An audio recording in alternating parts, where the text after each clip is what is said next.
Rule number one for how to stop giving a shit about things that don't matter. Rule number one, try giving a shit about everything and see how it feels. I'm dead serious about this. I know it sounds stupid, but why not worry about what shoes you're wearing? Worry about what everybody's thinking. Worry about what your boss is doing. Worry about what's going to happen next week. And then stop and ask yourself, is that working for you? Does it really work for you to lie in bed at night and worry about what your friends are doing? Does it really work for you to scroll through social media and worry about the weight you've gained or worried about this? Does it really work for you to obsess about what outfit you're going to put on 7 different times before you leave the house? Does it really work for you to worry about the fact that your makeup is running and you just... Drop the mask. Like, that's the point of this.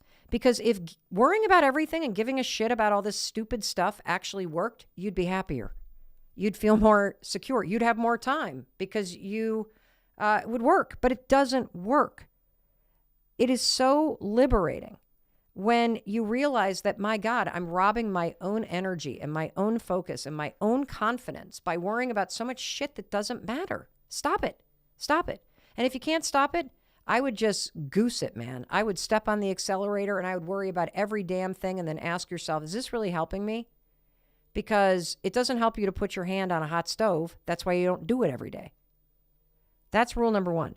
Rule number two, this kind of goes back to the stuff we talked about with CNN and kind of zooming out and visualizing who actually is criticizing people online. I mean, come on now. Let's show some empathy.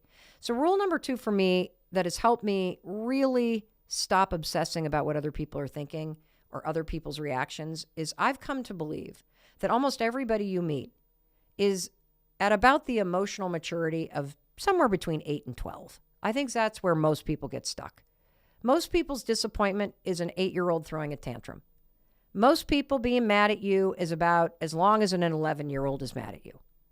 And we conflate adults with adult maturity when it comes to their emotional reactions, and 99% of the population does not have it. And so if you can kind of imagine your boss as an 8-year-old, like I think about the guy that we were meeting with at Audible, great guy. I freaking love him. I hope we do a ton of business together. But I think about him as like a cool kid, you know, who's playing games and video games and super innovative and super smart. And it allows me to just relate to him on that human level instead of trying to do that gamesmanship and bad boss and I'm going to get the deal done. No.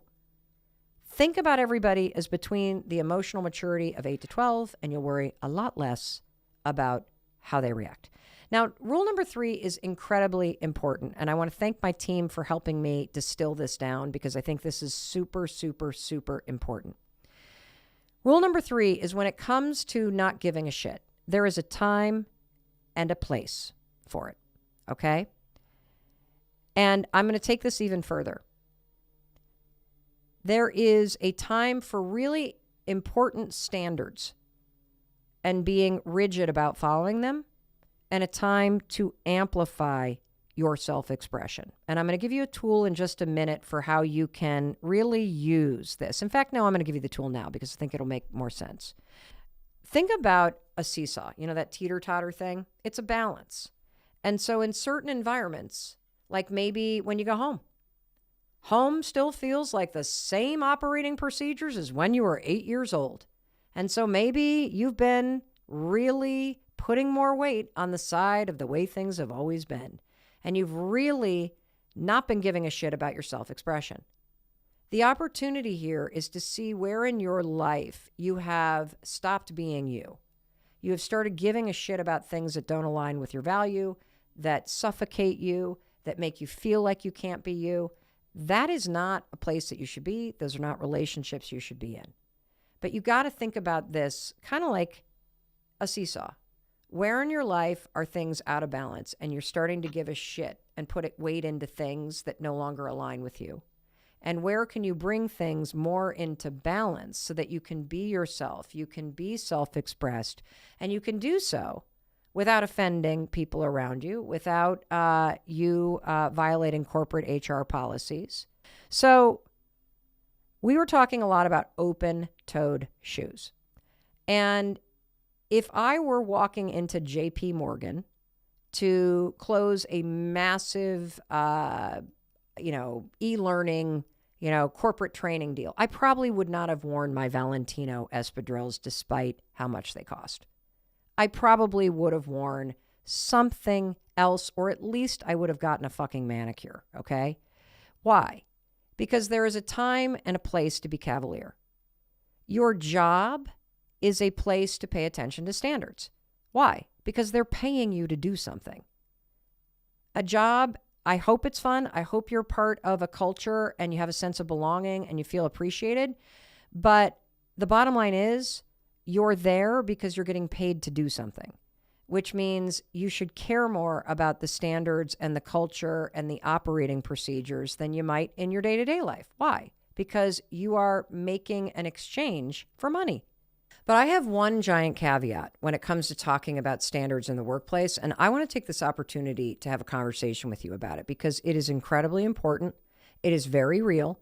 It's very real in work. It's very real in life in general, and it impacts people's ability to be fully, authentically their truest selves. See, there are a lot of standards, especially in the workplace, where discrimination and bias is very real and it impacts people's ability to be themselves.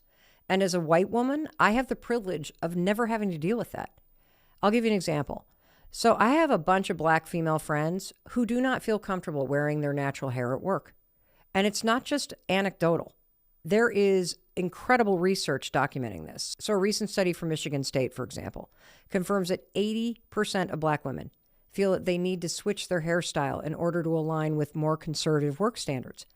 And a recent study from Duke has proven that Black women with natural hairstyles, like an afro or twists or braids, less likely to land a job interview than a white woman like me or a Black woman with straightened hair.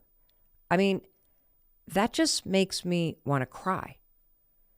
And here I am talking about open-toed shoes, and Black women have to worry about their hair and being who they are. That is so shitty. And that's why I wanted to take an opportunity and why I think it's so important to call out this type of bias. And that's why I'm doing it right now. So I want to acknowledge that whether it's your gender identity or your religion or your race or your sexual orientation or a disability that you have, I want to acknowledge that how you manage this balance that I'm talking about between self-expression and being your authentic, full self and the very real bias and discrimination that exist in social and workplace norms, that is a deeply personal decision and balancing act that you got to make every single day. And it's easy for me to say, hey, hiding who you are is never okay, because it's true. I don't want you to ever hide who you are. But I just felt it was important that I acknowledge that it's easy to say, but it's not that easy to do. So let me kind of layer that into this rule number 3 that we're talking about, which is there's a time and a place for self-expression. It is up to you to decide what you value most in any situation. When you think about that seesaw between standards and societal or workplace norms versus your self-expression and you being you. But here's what I do know. I hope that you find the courage to choose your values and to choose being yourself as often as you can. And that brings me to the 4th rule. The 4th rule for how to learn how to give a shit about what matters and not care about what doesn't. The 4th rule is you go first. You go first. Every single human being that you encounter is trapped in some sort of rule they think they should be following. Everybody. And the rule, if you want to start giving a shit about what really matters, is you go first. You be the one that shows up with espadrilles. You be the one that says, I'll pull on that spacesuit and climb into that thing. You be the one that brings the fun. And what I've found over and over and over again, and I think, Christine, you'll be able to say, yep, it's true, is that by being willing to put the real me, especially the hideous me, The moments where I'm crying, the moments where my makeup is running, the moments where the dog has just barfed all over something, the moments where I've just left a gym class where I've pulled a calf muscle and I'm still panting and my eyes are bloodshot and my face is beet red. And I literally look at myself in the selfie and I say, how does Christopher Robbins wake up next to this every single morning with a smile on his face? Because you, woman, are ugly. And then I hit play.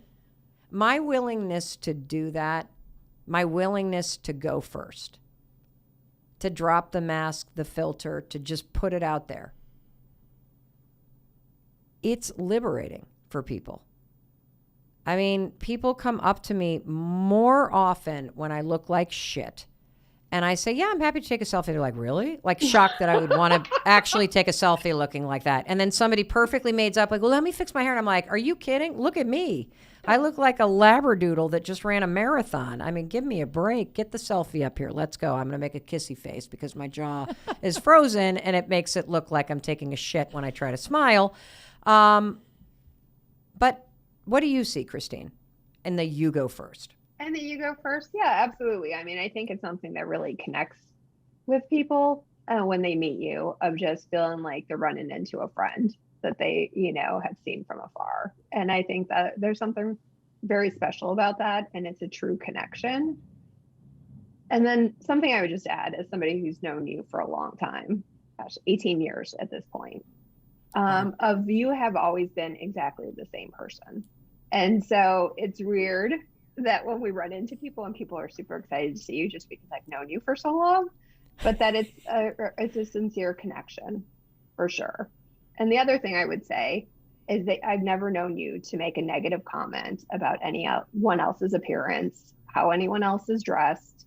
Like, you're not, I don't think that's something that you process or are connected to. And I think it's because you freed yourself of those constraints that I don't even know that it's something that you notice. And I think that's quite admirable. And I think that's also something to share, of like, once you stop caring about those things, you'll stop paying attention to them in other people too. And it makes it better for everyone. That's a huge, profound point, because I've heard other people, Christine, make this point where they go, when other people judge you, it's about them. It's not about you. But I think you just illustrated why. Because I don't ever critically judge what anybody else looks like or what they're wearing, because you're right. I don't judge myself for what I'm wearing. I mean, I can laugh at myself. I have humanity and humor about it, but I'm not actually very critical of myself.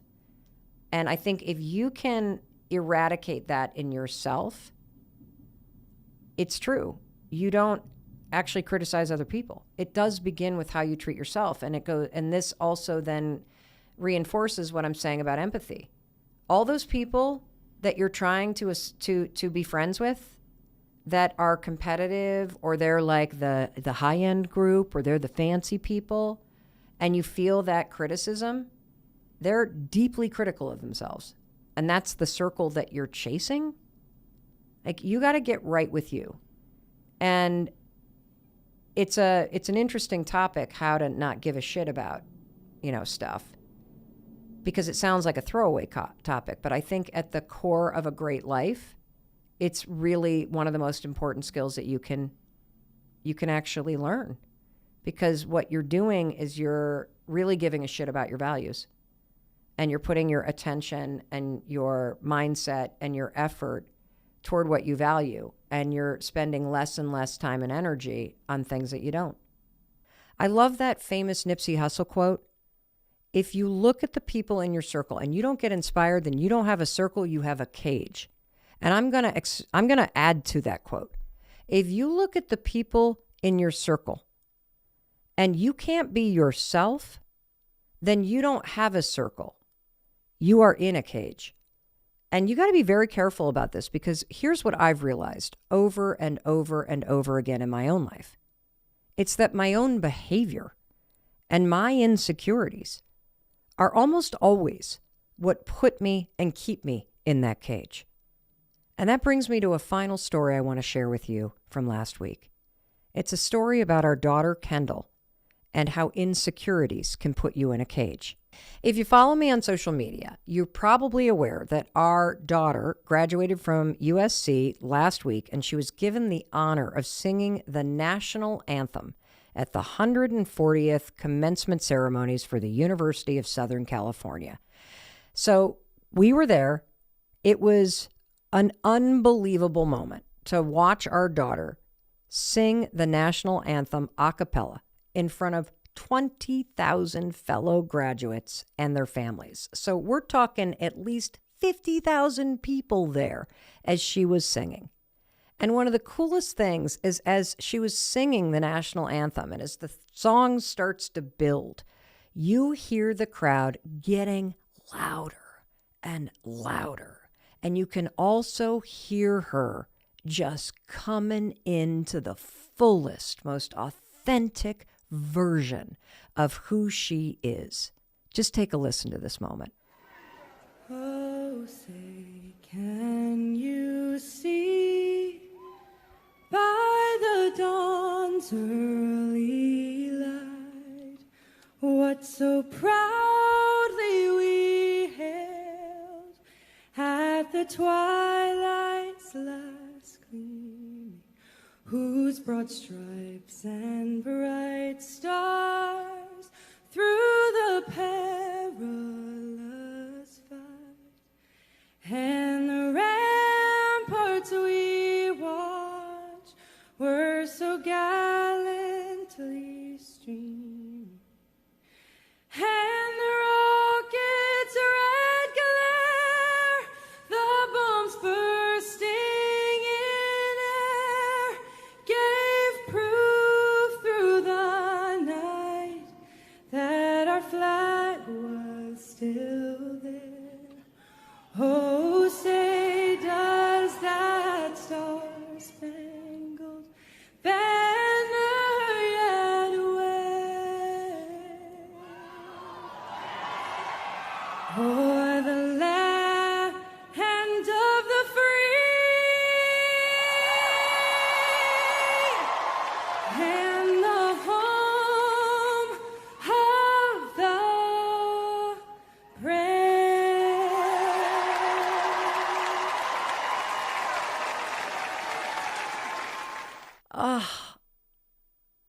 That moment will probably be one of those moments that flashes before my eyes on my deathbed, like a core memory. But that's not the point of the story. The point of the story is this. 24 hours after that moment, I asked her, so Ken, what was the most surprising thing that's happened since you sang the national anthem yesterday? And she said this. I didn't realize that 99% of my friends have never heard me sing. I'm like, what? She said, yeah. She said, hearing me sing at graduation was the first time in 4 years of knowing me that they had ever heard my voice. Now, keep in mind, she is a popular music major. For 4 years, she has been performing in college. And just stop and consider that 99% of her friends over the past 4 years have never heard her sing. Why? Because of her insecurities. See, she gave a shit about what people would think about her singing. And if you look at her social media, for the last 4 years, there was only one post on her Instagram account. And that one post was of her singing. But that's it. Now, this is her deepest passion. Her standing before people and singing and sharing herself, this is the truest form of her self-expression. And yet, she put herself in a cage because of her insecurities. That's so sad. And I know you're doing it too. That in some area of your life, you are so concerned about what other people might think that you're not sharing your full self. That's what it means to put yourself in a cage. Now, here's the good news.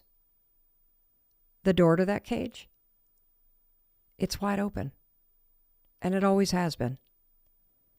I hope this episode has inspired you to open your wings and express yourself, your full self. Because when you drop those insecurities and you stop caring so much about it, and you allow yourself to just be you, you, my friend, will set yourself free. Now let's talk about those 5 things that are taking up way too much of your mental and emotional energy. Because here's the thing, when you're trying to control everything, you can't focus on anything that's truly important. And the first thing that I want you to stop wasting mental stress and energy on is the weather. You can't control the weather, but you can control whether or not it bothers you. Let me give you an example. So I live in southern Vermont, and it's April, technically, supposed to be spring up here. My daffodils and tulips are starting to poke through and come up, and I'm so excited. I put our winter coats away. Well, guess what happened a few days ago? I woke up and there was freaking snow outside. Oh, here's the thing. Why would you waste any mental energy on that? Why cause stress? Why get frustrated? You can't control the weather. I mean, it would have been easy for me to pull open the shades and look outside and see my beautiful flower beds all covered with snow, right? And then to start stressing out about whether or not the bulbs are all trashed and, oh my gosh, I spent all this money on those bulbs and now they're not going to. But here's the thing. Does stressing about it change anything? No. So why on earth do you and I let it affect us? Now, I know it can feel obvious hearing me say you can't control the weather, because you can't. But if it's so obvious, why do we cause ourselves mental distress? Why do we complain about it? Why do we spend time like working ourselves up?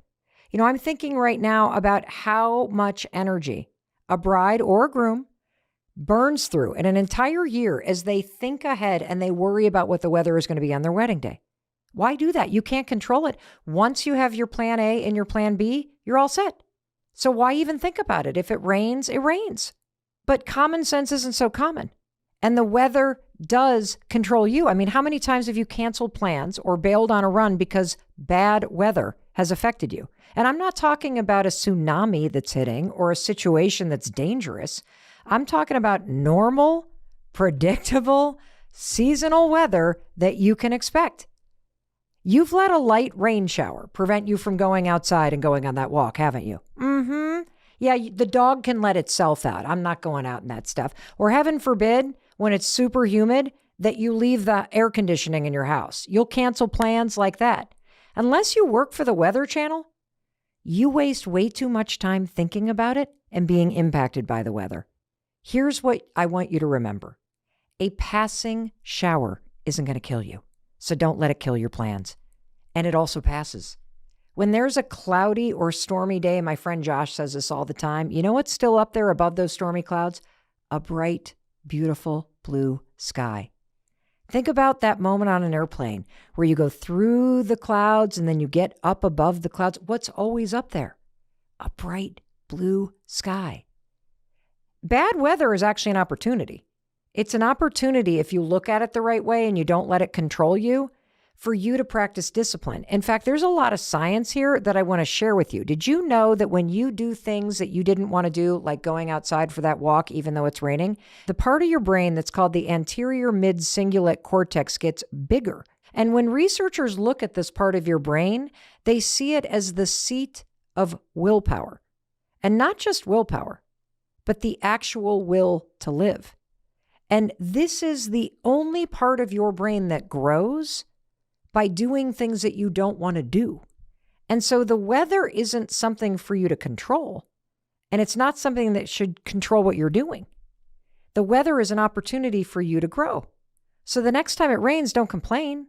Just do what you planned on doing. Go out on that run, take that hike, go work in the yard, go walk the dog. It's going to help you. It's actually an opportunity to take control of yourself, of your life, of your discipline. And for all you brides and grooms out there who are worried about the weather, the single best wedding that I was ever at was hit with this epic rain and hailstorm that literally came out of nowhere. It was so big of a storm, one of those storms that comes across the Great Lakes in the Midwest, that one of the tents flooded. Literally, the top of it ripped open and waterfalled onto the dance floor.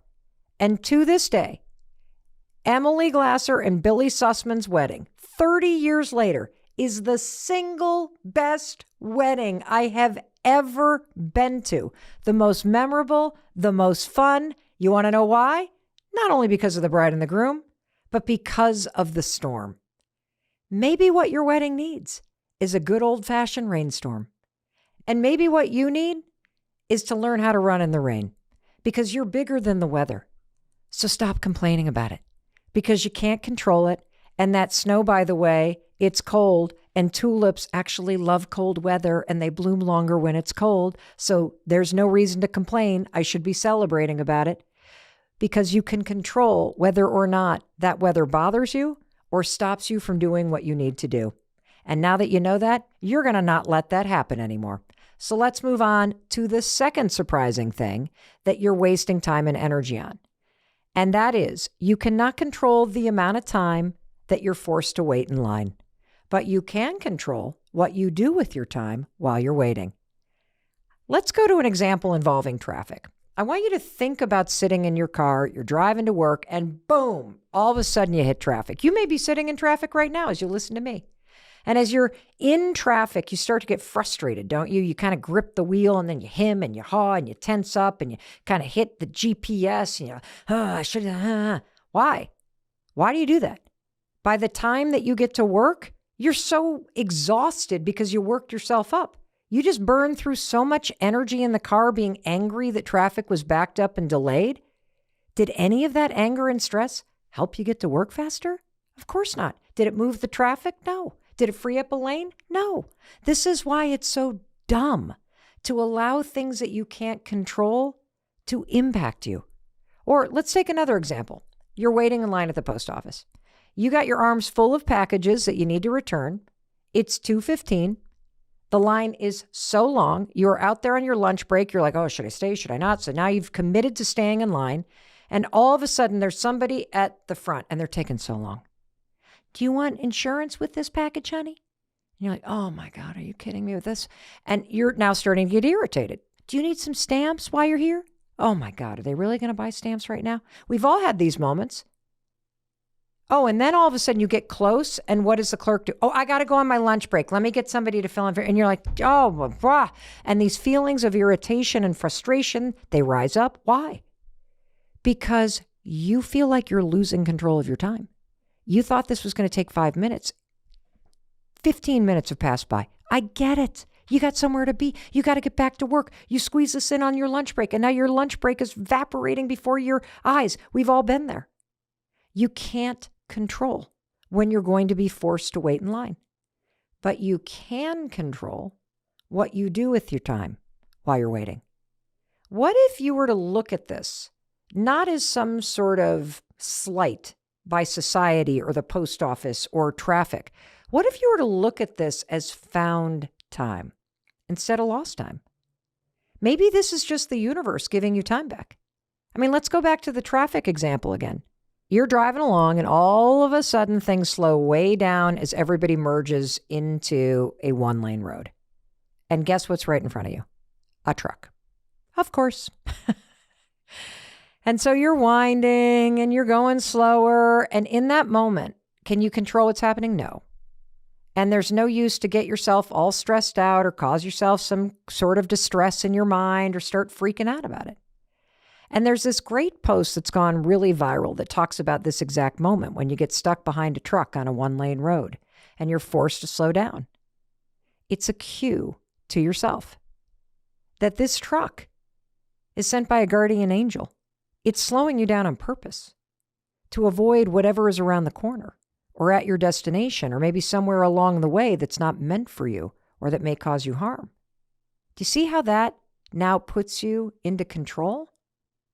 So as you slow down, sip your coffee and look at this as an opportunity to be grateful for this time and to practice having patience And if it's at nighttime and this happens, just imagine that this truck is running point for you, lighting up the way. Isn't that a beautiful way to take control?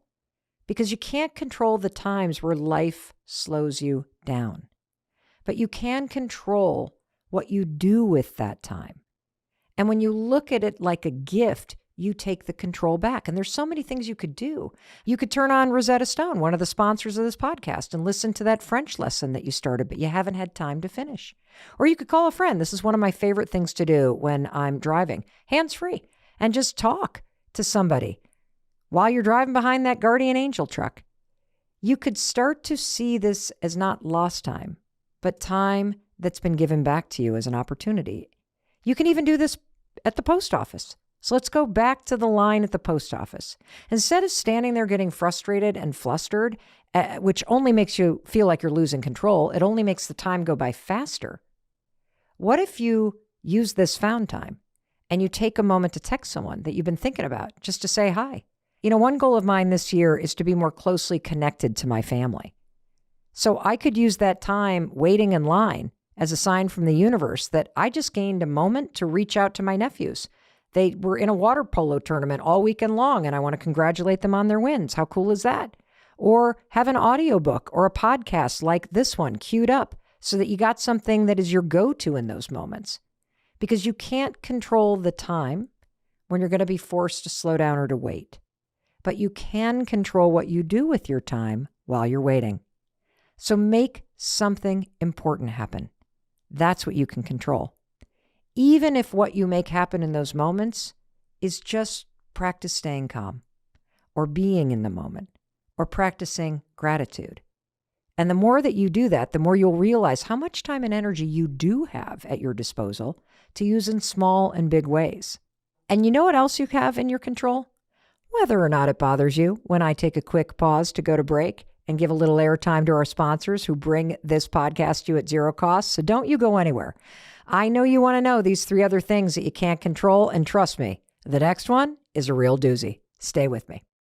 Hey, it's your friend Mel, and I've been thinking it's time that you and I take our relationship to the next level. This may be a little bit forward of me, but I've got a gift that I want to give you. I've been working on this for a little while. It's a brand new free 2-part video training that I created for you using principles of physics and neuroscience and all kinds of research to help you go from thinking about what you want to actually making it happen. See, I want you to not only be inspired here on social media, I want you and I to take it to the next level and get off social media and let me coach you and teach you on how you, yes, you can make the next 6 months of your life the best 6 months of your life. It's not going to happen by accident. It'll happen on purpose. Homie wants you to do it too. There he is. Hi, you've got a gift for them too? Oh, my gift is better because it's a free training that'll help you change your life.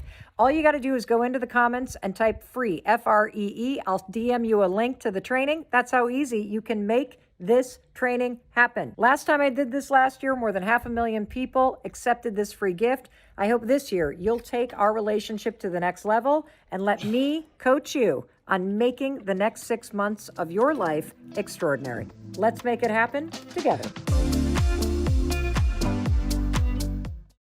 Welcome back. It's your friend Mel, and we're talking about 5 surprising things that waste a lot of your time and energy and how to take your control back. And so I now want to talk about the 3rd thing that you cannot control that is taking up a lot of your mental and emotional energy.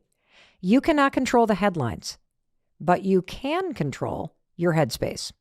Mel, what are you talking about? Well, let me tell you. There's a big difference between being informed about what's going on and getting inundated with things that are beyond your control that stress you out and freak you out. And I'll tell you something. I used to be really stupid when it came to social media because I was passive. And I'm going to explain what that means. Whatever it was that social media or the mass media platform was serving up, I was just taking it in. Oh, yeah, just serve it up to me. Whatever headlines were on the news, that was what was filling my headspace. Whatever was dropping into my social media feeds, that was what I was focused on. I'm here to tell you something. Enough with that. It's time to take control. You have to get proactive. Do not be passive about social media. You are handing your attention, which is one of your most precious commodities, away for free as if it's nothing. This is how you waste so much time and cause yourself so much stress. If you don't take control of this, your Instagram feed is going to start looking like the Home Shopping Network. You know what I'm talking about. TikTok will become nothing but celebrity news and influencers. And if you find yourself mindlessly watching 34 hours of television, which based on a recent study is the average amount of time that Americans watch TV per week, and I think I just heard all of you listening in the other 193 countries where this show is syndicated go, "Ugh, Americans." Well, you also spend time mindlessly watching TV, and your attention is the single most important commodity that you have. And so I want to inspire you to get super proactive about where you direct it, regardless of how much time you're spending watching TV or wasting it on social media. I mean, those 34 hours could be directed at something that's important, something that matters, something that's going to make your life better, and something that you want to make happen instead of just mindlessly, passively giving it away. That's time you could use to get your master's. You could use that to launch a side business. You could use that to get serious about healing past trauma or learning how to be happier. Heck, just get to the gym, learn how to cook. Let me ask you something. What's something that you would love to make happen in your life? Are you being proactive about your time and your attention? I mean, just imagine what would happen if you got super proactive about using social media to help you get what you want. This goes so far beyond common sense. In fact, researchers have found that people who use social media passively to browse content from other people are more likely to experience anxiety, depression, and stress. This is from a new study out of the UK that was published in the Journal of Behavior and Information Technology. And the same study found that if you're proactive about social media, meaning you create and share your own content without engaging passively on content with others and doom scrolling all the time, it has a positive impact, especially on your stress levels. It is so easy to make social media or the news outlets the villain in your life. But that just gives social media and the news all the power. You keep the power because you're in control of how you use these things. And I want you to start using them for good. By getting proactive and figuring out how you can take control of this, it will support you in making important things happen in your own life because it can. So how do you do that? You know, I remember about 9 years ago when I was first kind of really getting into the media business, I started following Gary Vaynerchuk. And I'll tell you what, his content was so different than anyone else's because something came alive inside of me. And it became the content that I started engaging with. And it inspired me to start being more proactive about posting more content instead of just sitting there, wasting time, feeling jealous, and just like getting stressed out and procrastinating on social media. And so you can choose who you follow. Because remember, you can't control the headlines, but you can control your headspace. And you do that by getting very proactive about who has access to you and who doesn't. And I know you want to do that, because you made the choice to listen to this podcast, a podcast that can help you create a better life. So do that with your social media accounts. Unfollow accounts that make you feel bad and start following people and accounts proactively that make you feel great about yourself, that inspire you to get proactive and start taking action in your own life. And by the way, whoever you think is spending way too much time on social media or follows a ton of influencers or celebrities or accounts that make them feel bad or you're worried about them, send them this episode. Because if they won't listen to you or they don't really think about it this way, maybe listening to this conversation will inspire them to take their attention and time seriously. It'll help them not only think differently, but act differently in this area of your life. And if you're listening to this right now, because your friend or your mom or your dad or somebody that loves you sent you this episode, I want to tell you something. You are capable of creating amazing things in your life. Take your time seriously. Guard your attention like a hawk and get proactive. Stop being so damn passive with social media. Get proactive. You're learning about the 5 things that you can't control that waste your time and energy. And this is a huge one that does. And when you start directing your time and energy to the things that you can control, like how you're using social media, who gets your attention, how you engage with it. Holy cow, your stress is going to lower. You're going to get more time back. Your life is going to change. And we're just into the first three. We're going to take a quick break to hear a word from our sponsors. I'm going to get proactive about this. And while you're listening, take a minute and share this episode to the person who needs to hear it. And when we come back, I'm going to be waiting for you after a break. We've got 2 more things that we're going to cover. And these are the most important in my opinion, because these are the 2 most profound, surprising places where you're wasting time and energy and where I want you to learn how to take control. Stay with me. Oh my God, it's spring in Vermont. I'm ready to make something happen. Aren't you? Awesome. Let's spring into action, because action's the answer. You don't need motivation. You need to know how to make it happen. My free training this year is about execution. I want to teach you the science, the physics, the neuroscience, all the strategies you need to move from thinking about what you need to do to springing into action and making cool stuff happen. It's free. More than 500,000 people have registered. Do not miss out on this opportunity to let me not only inspire you, but teach you what you need to know so that this is the year that you finally execute on everything that you've been thinking about that you deserve to make happen in your life. All right? melrobbins.com/make it happen, baby. Boom. Let's do this together. I can't wait for you to see the trainings and to experience the workbook and to see yourself actually doing the things you want to do. Mwah. Welcome back. You and I are talking about the 5 things that are stealing time and energy from you and how to take control and get your power back so that you can focus your time and energy on what really matters.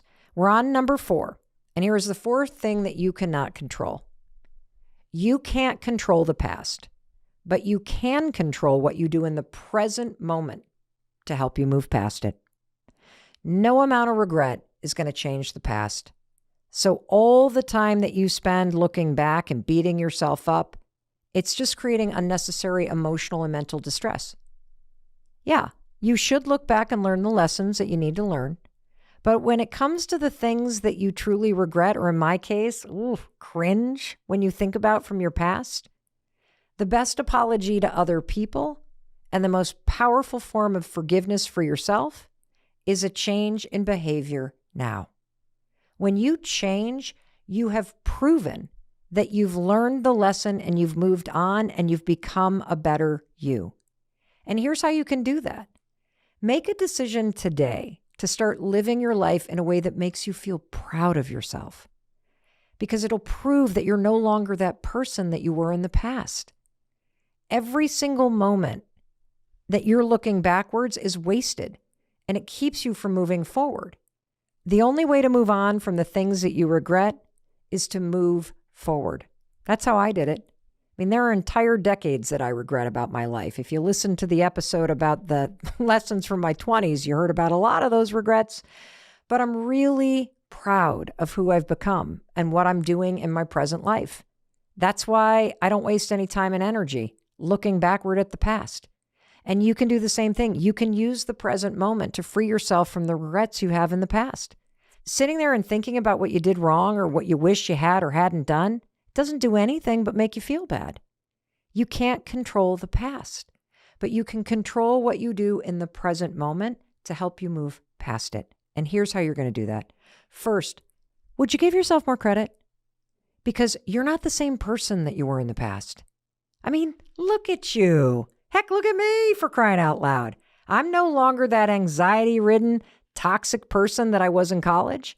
Back then, I had no idea what trauma was, that I was affected by it, that I had experienced it. I had no idea that I had ADHD or anxiety. I'd never been to therapy. I didn't even know how much I was actually suffering. I just thought I was completely screwed up. I'm not that person anymore. And you're not the person you used to be either. So stop looking backwards. Look in the mirror. Look at the person you are today. And please give yourself more credit. And the second thing I want you to do is ask yourself this. Starting today, what changes do you need to make that would make you really proud of yourself? Maybe you need to get up earlier. Maybe today is the day you quit vaping. Or maybe it's bringing a more positive an optimistic mood to your family or to your roommates or to your colleagues at work.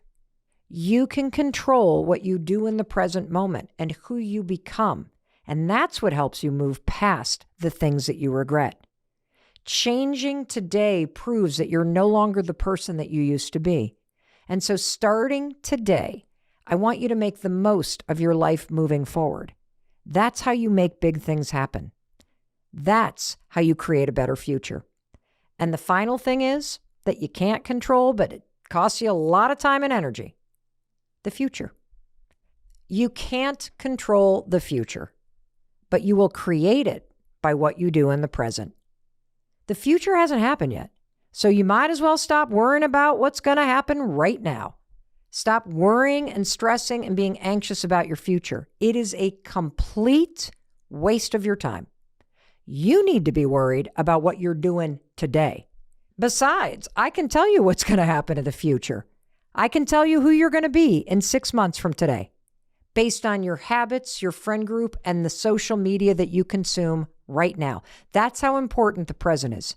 See, what you're doing today has a bigger impact on the next 6 months than any amount of worry or anxiety could ever have. So if you're sitting there worried about your parents dying, like so many of you are, have you called them today? If you're sitting there worried about what you're going to look like on your summer vacation, have you exercised today? You're worried about retiring? Have you even done a budget? Instead of watching other people's YouTube channels, today could be the day you start yours and you make it happen. Instead of wishing the weight would magically fall off by your vacation, today could be the day you make a plan and make it happen. Instead of hoping that you'll get a promotion in the future, today could be the day that you schedule a meeting with your supervisor about what you need to do in order to make that happen in the next 6 months. See, the next 6 months are coming whether you do something different or not. And I'm here to tell you, you don't need to worry about your future because your day-to-day life already predicts what it's going to look like. So unless you start doing something different today, we already know what's going to happen. So stop worrying, stop feeling anxious, and let's get proactive. Let's define what you want, and then let's make it happen. Let's get started today. So I saw this article that you wrote where you said that, I want to get the quote correct. You said that real self-care is not about a bubble bath. Can you unpack that for us and talk about how the act of self-care has now become a new form of us shaming ourselves?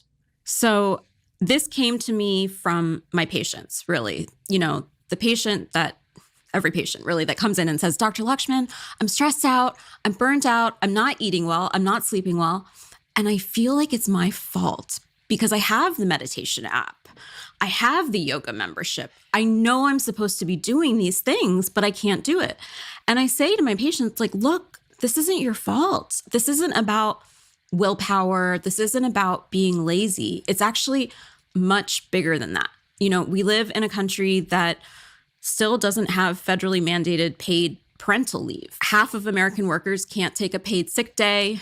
Half of American people are living in what's called childcare deserts. The most recent statistic on childcare costs found that for Americans with 2 kids, they are paying 10% of their income for childcare. So I mention all of these numbers not to be like doom and gloom, but more to say wellness has given us methods and tools, but it has not given us principles or perspective. So a juice cleanse is not going to fix all of those problems. I love that. So you used 2 words, principles and perspectives. What is the deeper perspective about what self-care is versus what the wellness industry is marketing to us? Because it almost feels like, you know, when you mention juice cleanse, and I know when I go online, you're bombarded with people's skincare routines and the bubble baths and the things that they're doing at night to take care of themselves. And it's almost as if the wellness industry or the skincare industry has hijacked the word self-care. But when you think about it from the lens of a psychiatrist, what does self-care mean to you? So it's actually really interesting. When I was working on the book, I did a little research on the roots of the word self-care. And it's funny because there's 2 parallel lineages that came out in like the 1950s, 1960s. One is a social justice movement, Audre Lorde, self-care is self-preservation, but the other actually is psychiatry. So in the 50s and 60s, psychiatrists were using the word self-care to describe the choices that patients who are on locked psychiatric units could make. So like, what do I want to wear today? What am I going to eat for lunch? What exercise am I going to do? So it's, again, coming back to agency, even in the context of having so many of your choices made for you, you can still find small ways. So obviously now in 2024, like self-care, the term has gone wildly off the rails. But let me give you kind of an example for folks listening to kind of get a picture, because I know this sounds a little bit heady.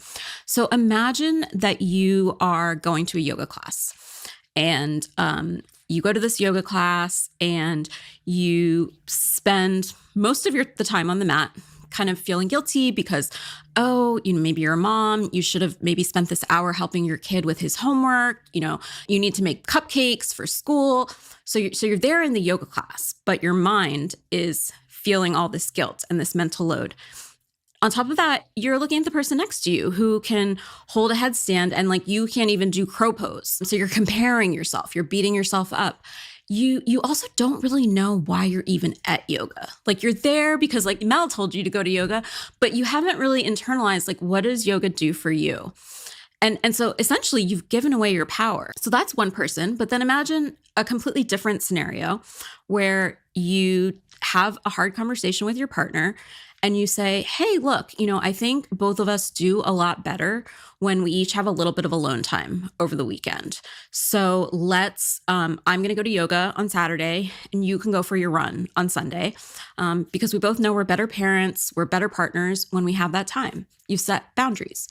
You are on the mat and you're not beating yourself up. You are actually, connected to yourself in a nice way. And then you've actually named for yourself, what is it about yoga? Like, why does yoga help me? Maybe for you, it's the physicality. You feel strong, you're in your body. Maybe for somebody else, it's actually community. You like being in that room with other people who have same passion as you. So it's different. You have to name your own value. And through that, you have actually reclaimed your agency from this society, which is telling us, no, don't rest. Don't do anything for yourself. Instead, just keep producing, just do more, be more. So the whole kind of thesis here is that real self-care is actually, it's not about the thing.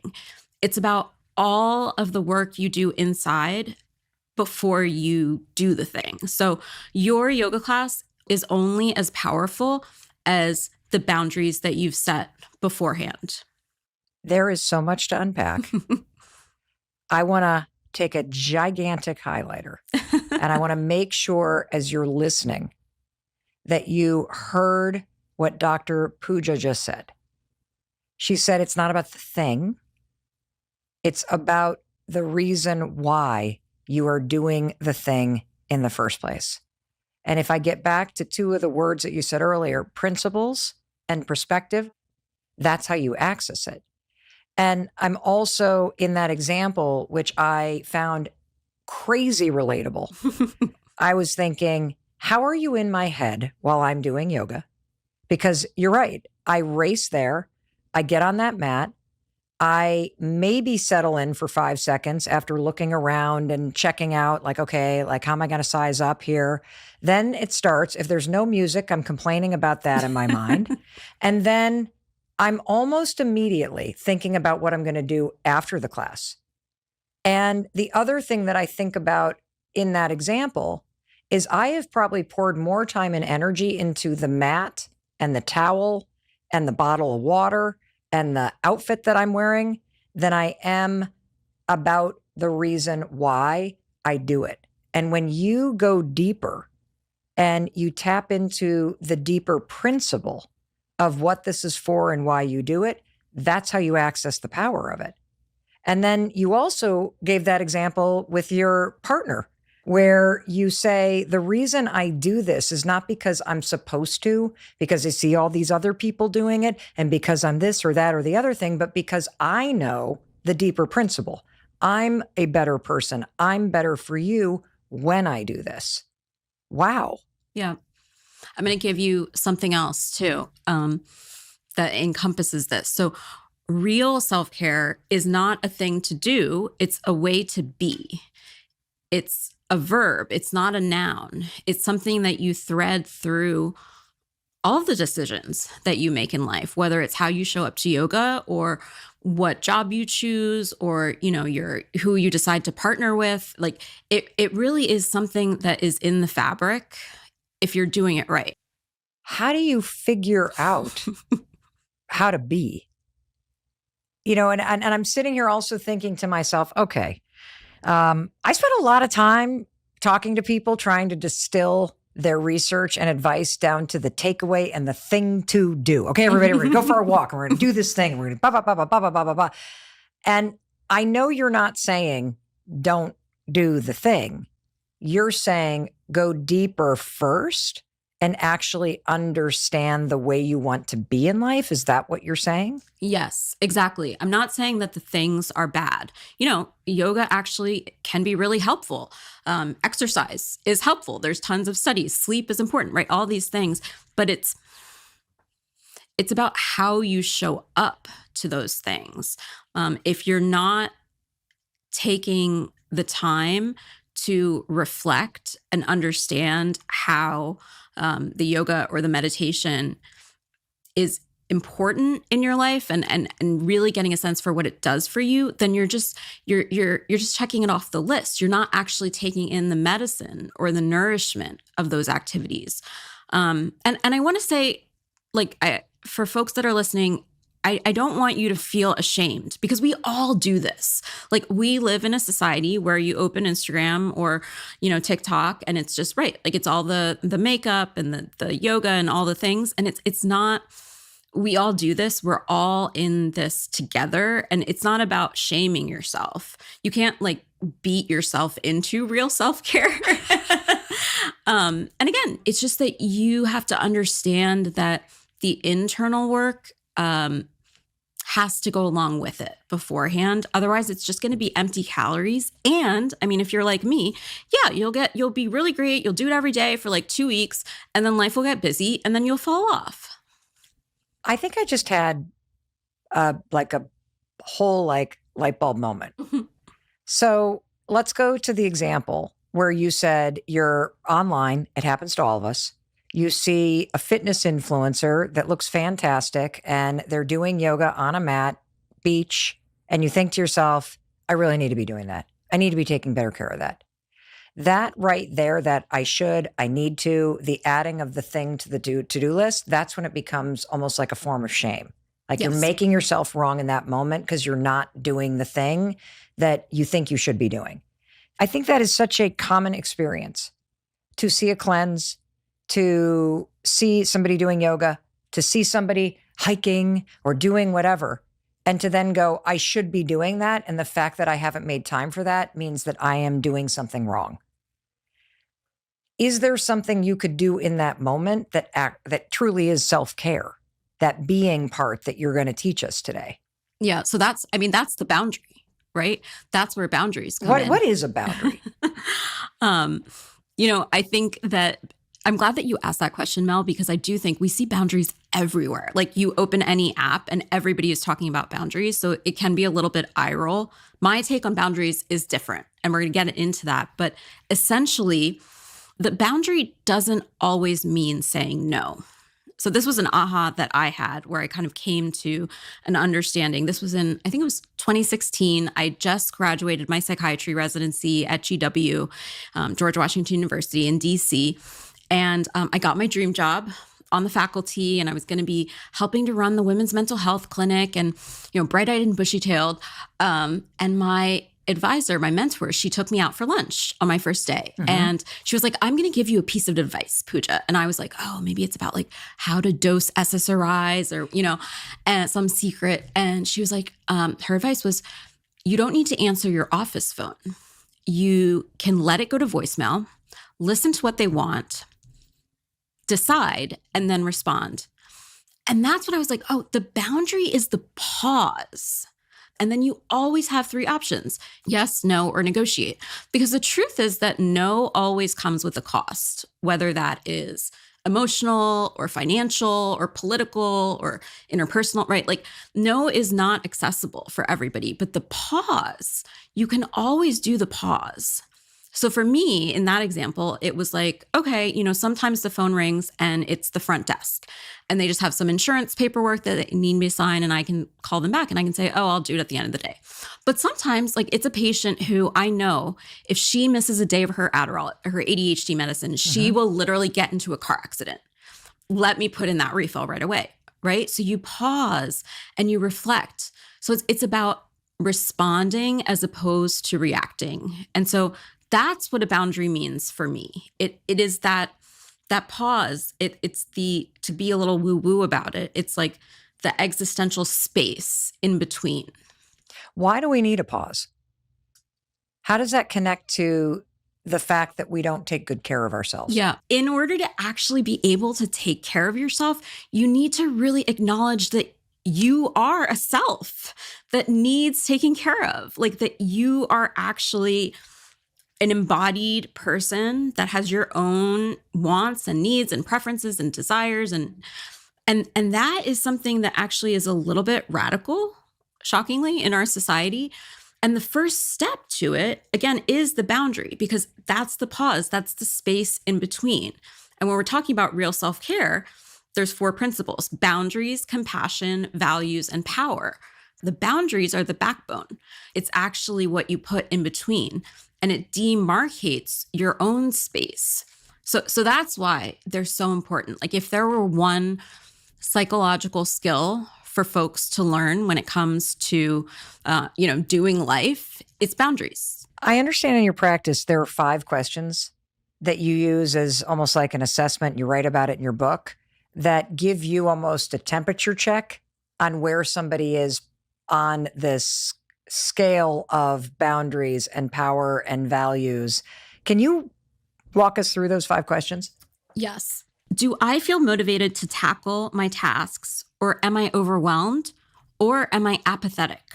Are there any particular people or situations that are constantly draining me? Do I set aside regular time for rest, or am I always pushing through and gritting my teeth? Do I ever ask for help? And when people offer help, am I able to actually receive it? Am I making time for things that truly matter to me? Not to my kids, not to my partner, not to society, but to me? Or am I constantly caught up in things that don't serve me? I think I just heard the person who's with us right now slump a little. There were a couple of those, especially the one, do I set aside time for rest? Or am I always pushing through? That really was like ding, ding, ding, ding, ding, ding, ding. What does it tell you as a psychiatrist when someone is answering these questions as a no, I don't feel like I can tackle my tasks, or I'm really drained by situations, or I never rest, or I don't allow people to help me? And I definitely don't make time for things that truly matter to me, not to everyone else. And frankly, I don't even know what matters to me. I'm so busy taking care of everyone else. Like, what does that tell you when you walk somebody through these questions? The reality is that's all of us. That is all of us. That is all my patients. That is me at various times in my life. Like, I think that we need to understand, again, going back to the fact that we're living in this society together, we are all under these pressures. So of course you're going to feel this way. And when I see this come up in my practice, again, this is everybody, naming it is so powerful, because then we can actually say, okay, what do we do? How do we work on this? I imagine that most folks listening are, they checked off yes for everything. I don't want anybody to panic. I don't want you to freak out. I think that we need to also kind of reframe the conversation on burnout a little bit, because I think that, if you've checked all these things, you might be burnt out, but I think that we kind of treat burnout as like this dreaded, catastrophic thing. But when something is so dreaded, you engage in denial. you engage in avoidance. And then, it takes landing yourself in the hospital or losing your job, getting into a car accident to finally say, oh yeah, I guess I am burnt out. So in reality, I think that we need to understand, like, we're all going to burn out. We all burn out. Like that's just part of the game right now because of the world that we live in. And the whole process of boundaries and real self-care is to recognize it sooner, to recognize it when it's like a little B burnout as opposed to a big B burnout, so that you can start to get back on the wagon, start to get back into your boundaries, right? So you're not reaching that place of, on the floor. I'm saying this because I want folks to understand that there are solutions. This is not incurable. And I walk patients through this all the time. And I will say, if you're somebody who's type A or perfectionistic or workaholic, not that I know anybody like that, you will probably go through this cycle more often because you are constantly sort of moving forward. So I will say for myself, I go through this like every 6 months where I have to kind of like reconfigure and think about my boundaries and relearn how to talk to myself. But there's a silver lining. It gets easier each time. It gets so much easier each time. How do you define burnout? I think it's a little bit chicken and egg when it comes to boundaries and burnout, because one of the characteristics of burnout is feeling like your actions have no meaning, almost like kind of like a cynicism, like you're just going through the motions, but nothing that you do actually really matters or is going to impact anything. And when you don't have boundaries, you also sort of feel like everything's closing in on you. You don't have a choice. You're not actually living your life. Your life is sort of happening to you. So, I think it's tough. I think that, this is one of the things, this is why therapy takes so long, because you have to tease apart all the different pieces, because certainly not having boundaries makes it more likely that you're going to become burnt out. But when you are burnt out, and even little b burnout, your boundaries are usually worse. So it's like this cycle that keeps going. How do I use this energy exchange and my intuition to spot the things that are draining me dry and to let them go, push them off the branches, get them out of my life, thank them for their purpose and their service, but then get out of here because you need to make room for something new and better and energizing. Doesn't that sound good? Yeah, you better believe it sounds good. So let's do it. And one of the reasons why I want you to really focus on energy is because your energy doesn't lie. I mean, just for a second with me, just take a second, whether you're out there walking the dog or you're driving around in your car or you're working from home or you're busy doing a bunch of stuff, I want you to just stop for a second. And I want you to assess right now, what's your energy level? Think about a fuel gauge in a car. Empty to full. Empty in a human being means you feel depleted, you feel burnt out, you feel checked out, you feel like your whole life is basically pouring energy into everything else. Full in a human being basically means that you're energized, you're excited. You feel like the things that you're pouring yourself into, your habits, your routine, the people you're surrounded with, the projects you're working on, it may be difficult, but it's bringing energy back into your life too. Your energy never lies. We are energetic human beings. And I know that sounds woo-woo. We can get into the neuroscience on that on a totally different episode, but let me prove it to you. Have you ever walked into, say, a coffee shop and the person that is behind the counter is having the world's worst day? They are super grumpy. It doesn't matter how big your smile is. It doesn't matter how nice you are. They are like, that energy actually impacts you, just like your positive energy can impact somebody else. Energy is contagious. And most importantly, when you hang out with your friend Mel Robbins, I'm going to teach you to start to pay attention to it. And I'm going to teach you to trust it, because energy is also tied to intuition. And we're going to get into this tool of how do you assess Is something giving me positive energy? Is something giving me negative energy? Is this a relationship that is one way, or is this something that gives me something in return? That is the tool we're going to talk about today. And what if the very next morning you walk into the coffee shop and you're having a bad day? Like one of your pets is really sick and it just is really bumming you out and you're feeling really low. And the person behind the counter is just the nicest person on the planet. And they look you in the eyes and they give you a big smile and they are really cheery and they compliment you. And they maybe even ask you, hey, how you doing? You're like, I'm not doing so great. Oh, I'm really sorry. Coffee's on me. How do you feel? You feel better because they poured their positive energy into you and that lifted you up. Energy is contagious. It also always tells the truth. It's like a compass. In fact, a compass runs on magnetic energy. That's why a compass always points true north. It never lies. Your energy doesn't lie either. It's why you feel kind of off around certain people. It's why if somebody texts you and you don't like them, you're like, ugh. But if you like the person, you're like, oh yeah, cool. Energy never lies. So let's talk about how we're going to use it, okay? So I'm going to break the topic of letting go into two different types of situations. And in each one, I'm going to explain how to use energy and paying attention to the energy inside you, both that you're giving, that you're feeling, and that you're receiving back, in order to know when it's time to let go. So situation number one is super easy.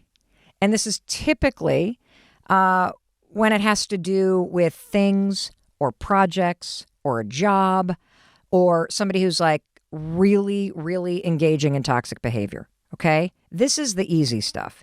This is when you have a flood of negativity around something. And I'm going to give you a bunch of examples of this, okay? So we all have a pair of pants that we're holding on to from high school or before we were pregnant or whenever that we can't freaking fit into. When you stare at those things, you're reminded that you can't fit in them. When you try to wiggle them on, especially after a shower, you feel terrible about yourself. That is something that is an example. You need to let go of that. That job that you walk into where there is a pit in your stomach and you gripe about it to your friends and you spend all this energy pouring into why you hate it and resist it, you need to find another job. That friend that does nothing but gossip and roll their eyes and drag you down and literally is such a bad influence on you, you need to let them go. And what does that mean? Well, that depends on you. Donate the pants for sure. Start redirecting your energy from complaining about your job to directing energy to looking for a new one. I mean, just imagine. That's the other thing about this. Do you know how much energy and time and effort you waste focusing on resistance and complaining? If you were to just stop complaining for a day about something that gives you negative energy, like your job or your parents or your boyfriend or your girlfriend or your roommates, what if you stopped complaining? Because that's negative energy pouring out, and you directed that same effort towards something positive, like fixing it or letting it go and creating something new that makes you feel good. Like, I relate to that because I think I've spent a lot of my life pouring negative energy at things that I didn't really like, instead of realizing I needed to complete this. I needed to let this go. The roommate served a purpose 2 years ago. Not a fit right now, and that's okay. Time to kick the leaves off the branches. You know what I'm saying? Time to save myself instead of pouring everything into either another person or my energy into being upset and frustrated and disappointed. So when you have things that are for sure 100% zapping your energy, or you find yourself complaining, griping, resisting, let go. And you can do that in two ways. Obviously, donate, throw out, delete is one.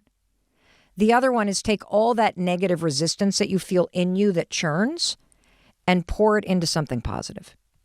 If you can't quit your job, for example, because you need to pay the bills, no problem. Instead of complaining, Instead of feeling resistance, spend 30 minutes every morning before you go to work looking for a new one. Or spend 30 minutes every morning pouring positive energy into a hobby or a project or a side hustle that brings you positive energy. And when you start to do that, you start to lift yourself up because you are now getting this reciprocal exchange by pouring energy and attention into something new and something positive. And that's going to lift you up. And by the way, that will also change your experience of that current job that you hate. I know this because I've done it. I remember being right out of, let's see, how old was I? I was 30 years old. I was pregnant with our daughter, who's now 23. And we had moved to Boston from New York City, where I had been a public defender. And I loved that job working for legal aid. And so we moved to Boston. I do not have a license to practice in Massachusetts, so I could not work for the public defender's office. I have to take the bar, but I've got bills to pay. So I get a job in this huge law firm. And working in a law firm is the exact opposite of being a public defender. When I worked in New York City for legal aid, I was in court 5 days a week from 8 o'clock in the morning till 5 o'clock in the afternoon. That was my job. I was on my feet. I was, negotiating plea deals. I was talking to witnesses and police officers and judges and like that, going to clients, going to Rikers, all of it. When you get a job in a large law firm, you literally go into a high rise and sit in an office and write all day. It was the exact opposite of what I am wired to do. I knew the moment I got that job that I was going to hate it. And for a year, I would get on the commuter rail and I would commute in for 45 minutes and then I would get off the commuter rail and I would clomp over to the building and then I would get in the elevator and then I would take the elevator up to like whatever, the 23rd floor, and then I'd clomp. I'd go into my office and shut the door. And from the moment I woke up every morning, I felt depleted. The closer I got to that office as that train clunk, clunk, clunk, clunk down the tracks towards Boston, the more resistance I felt. I got nothing in return from that job. Yes, I got a paycheck and I needed it, so it served a purpose, but I was getting nothing of value back. Because when I looked at the partners in the law firm, I knew damn well that's not the life I wanted. I knew that this was not a fit for me. But I'll tell you, I made the mistake that everybody makes. Instead of recognizing that that's how I felt, instead of channeling all of that angst and resistance and into looking for something else, I sat there miserable and I felt depleted and I felt awful. And I'm going to confess this to you. I didn't even take the advice then. You know what happened to me? I got pregnant and I had a baby and I went on maternity leave. And when I was on maternity leave, that's when, with distance from it, I was like, okay, there is no way I'm going back there. No way. Now that I have escaped, there is no way I'm going back. And we've all had exes like that, right? Where you're like in it for so long, you finally let it go and break off. And they're like, what the hell was I thinking? Now that I'm on the other side and I'm away from that like energy suck, I don't want to go back to the like energy sucker vampire thing. What the hell? But when you're in it, that negativity vortex can keep you spinning and stuck. You convince yourself, but I need the money, but I can't do this, but I don't have it. And then you're so depleted from your complaining and the outpouring of energy and the wrong thing that you're just stuck. That was me. So I get pregnant. I go on maternity leave. Holy cow, I am free from the vortex of negativity. I've been let go, but now I got to go back. And so my husband, Chris, says to me, look, I know you don't want to go back, but here's the problem, Mel. We have a mortgage and we have a baby. And you will go crazy being home. And so here's the thing. You need to find a job. Your maternity leave ends in exactly 3 months. So that means you have 12 weeks to find a job. And you have to make $60,000 a year. That's it. And you know what's interesting? If you give a human being a problem to solve, we get pretty creative. And I'll tell you what, the night before my maternity leave, I not only landed a job, it wasn't for 60 grand, it was for 55, but that was enough. And I walked in the next day and I let go. What do you say? I guess I quit, but they didn't let me go. I quit. But so what I'm trying to say is do not make the mistake that 30-year-old Mel Robbins made. Do not do that to yourself. Do not waste a year of your life spinning in that negativity energy vortex. Your body knows. Your spirit knows. Get rid of those pants. Push that project to the side that you don't feel inspired to work on anymore. Let it go because it is sucking your vitality dry. And I want to just remind you that we're talking about reciprocal energy exchange. That's why these situations of the pants that don't fit and the friend that's engaging in toxic behavior or the job that sucks your soul dry, there is nothing that you're getting in return. Nothing. In fact, what you're getting in return is more negativity. Those jeans in your closet make you feel bad about yourself. It's bringing you negative energy. That job that you're complaining about, that you go to day to day, convincing yourself you can't leave, you can't find some la-da-da-da-da-da-da, it's bringing negative energy into your life. And so these situations are super easy to spot because there's no reciprocal value to the relationship or the pants or the project, period. Now what I want to talk about is the more complicated situations. Those situations where it's not clear, where you feel guilty, where maybe you're taking care of an aging parent or a child that's struggling with mental health stuff and it is depleting as hell. Or maybe you are really struggling with friendship or in relationships because you have old patterns of behavior that you don't realize are interfering with this free-flowing, reciprocal give and take that really brings amazing things into your life. I'm Mel Robbins. We're talking about people pleasing. And I'm really excited because we have a great question from a listener named Courtney. Hi, Mel. This is Courtney from Louisiana. I have a question for you. I have learned through therapy that one of my issues with self-love stemmed from trauma growing up. And through therapy, I've learned to release a lot of that trauma and discovered more self-love, which in turn has made me a different person. I've learned to create boundaries. My question is that I find family members are close friends that have been with me for most of my life. A lot of them don't like the new me with self-love. I think they see the new boundaries sometimes as rejection, as a wall. I've heard family members say, when I, say that won't work for me or things of that nature, that it's rude, unkind, unflexible, difficult. But I'm just wondering if other people have discovered that a lot of times once you kind of enter a world of more self-love and more authenticity, if you feel a sense of rejection from others. Courtney, I absolutely love this question. And in particular, I want to focus in on the word rejection. When you start putting yourself first, do you feel rejection from others? The answer is yes. And I want to now talk a little bit about why and explain a really interesting connection between your brain and the way that your brain processes stress or discomfort and this tendency that we have to please other people instead of making the right decision for ourselves.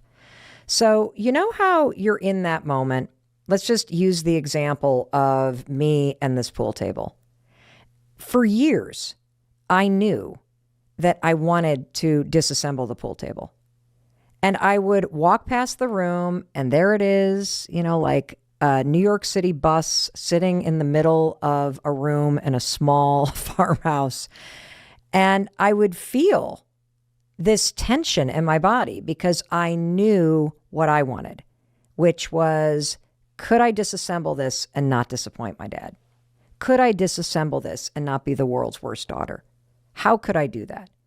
And that tension between what I wanted, which was to have that room back, and this pain that I knew it might cause my dad, it created this like really awful discomfort inside of me. Like even the idea of making the phone call, I thought about making that phone call to my father for years. And you want to know what kept me from not making that phone call? The discomfort that I felt in my body. People pleasing is not about other people. People pleasing is your inability to tolerate that discomfort. So many of us resort to keeping the peace or staying quiet or not picking up the phone because we're terrified of creating more discomfort in our bodies. And that is what the heart of people pleasing is. That you just don't like to feel the tension of what if they're upset? What if this? What if that? And this goes all the way back to childhood. And there's a lot of research around this. In fact, based on research, this discomfort that you feel when you know that what you want is at odds with how somebody else is going to feel, the discomfort's normal. You're actually wired this way. And this has to do with the fact that we as human beings are designed to be in groups. We are designed to bond with other people. And when what you want, putting yourself first, is at odds with how somebody else is going to feel, it's at odds with your own wiring. And this is according to research from Dr. Juan Dominguez of Monash University in Melbourne, Australia. Dr. Dominguez says we avoid confrontation because of this uncomfortable sensation, and neurologically, it triggers you to try to just make the uncomfortable situation go away. Brain scans actually show that your prefrontal cortex, which mediates decision-making, and the anterior insula, which is involved in the experience of your emotions and body sensations, it shows way more activity than other regions in the brain when you're in a situation where what you want is in confrontation with somebody else. What you're experiencing and what I'm experiencing every single moment. When I walk past that room, I see the pool table. I know I'm like, God, I would love to just disassemble that, but I can't do that to my dad. He's such an awesome dude. It is such an amazing gift. What kind of a selfish piece of shit am I to even think that thought? When you feel that wave of distress, that's cognitive dissonance. That's what's happening with you. That there are two beliefs that are at odds, and that uncomfortable feeling is what makes you cave. It's what turns you into a people pleaser. And that's why this is so hard. And ultimately, this is like a huge wake-up call, I hope. People pleasing is not about other people. It's about you and your inability to tolerate confrontation or discomfort in your own mind and body. And I struggle with this. That's why self-awareness is key. And so I want to come back to the word that you used, rejection. Rejection. That when you start to change, what's going to happen is all that discomfort that you suppressed by keeping the peace or falling in line or saying what you think other people want to hear or just doing what everybody else wants to do. When you start putting yourself first, that discomfort that you were suppressing now appears in the world. See, people pleasing works. That's why we do it. So I want you to expect it, everybody. And again, I talked about this in the pool table story. Just give people space to be disappointed. Just give people space to feel what they need to feel. Because whenever you change and you start making decisions that either go against somebody's expectations. No, I'm not coming for Thanksgiving. We're going to stay home with the kids. Nope. My parents just did that to me. I wanted them to come up for the holidays. Really wanted them to spend Christmas with us this year. And when I invited them, they're like, thank you very much. We'd love to be with you. And no, we make it a rule not to travel during the holidays. Have you seen the airports? They're crazy. And then, of course, there were these huge storms and all kinds of cancellations. And they called right before Christmas, like, we're glad we didn't come. But I was disappointed. Doesn't change the fact that I love them. They're just putting themselves first. That's what that is. And because they're able to do that, that tension that they'd normally be managing in their body, now it comes between us because we're at odds. But that's okay. That's what life is about. And you got to be able to work it out. And, I want to tell you one other thing. You can use a little empathy. My parents were great when they called and said, we're not coming, because they knew I was disappointed. And they also said, we'd love to see you. And we just don't want to do it. Having done this so many years, we're over it. We don't have to be together on Christmas. Why don't you come down? Which I am. I'm going down next week and spending a week with them, and it'll be a lot easier to fly. And so they made room for my feelings, and they still did what made them feel good. That's the sign of a loving relationship, loving somebody how they need and want to be loved. And so when you start to change, it's going to change the dynamic. And the main thing to keep in mind about putting yourself first is that when you start to make decisions that work for you, it makes other people think about the decisions that they're making. So if you start to say, no, I'm not going to meet you at the local diner for pancakes and sausage this morning like we have every year for 10 years, because I'm actually eating super healthy and they don't really have anything on the menu. And I'm going to be out going for a training run for this 5K I'm training on running. They're going to be like, what? What do you mean? You want to know why? Because if they're used to you doing a certain thing, it is rejection. I wanted my parents to come for the holidays. And when they said, no, that's not going to work for us. You know what that was? That's rejection, because it didn't meet my expectation. But let's go back to the bottom line. I'm allowed to feel that way. And they're allowed to make decisions that they want to make. If we make space for each other, what comes through is the love. That's it. So give them room. Expect them to feel that way. And you now understand the science. Hey, it's Mel. Thank you so much for being here. If you enjoyed that video, by God, please subscribe, because I don't want you to miss a thing. Thank you so much for being here. We've got so much amazing stuff coming. Thank you so much for sending this stuff to your friends and your family. I love you. We create these videos for you. So make sure you subscribe. Mwah.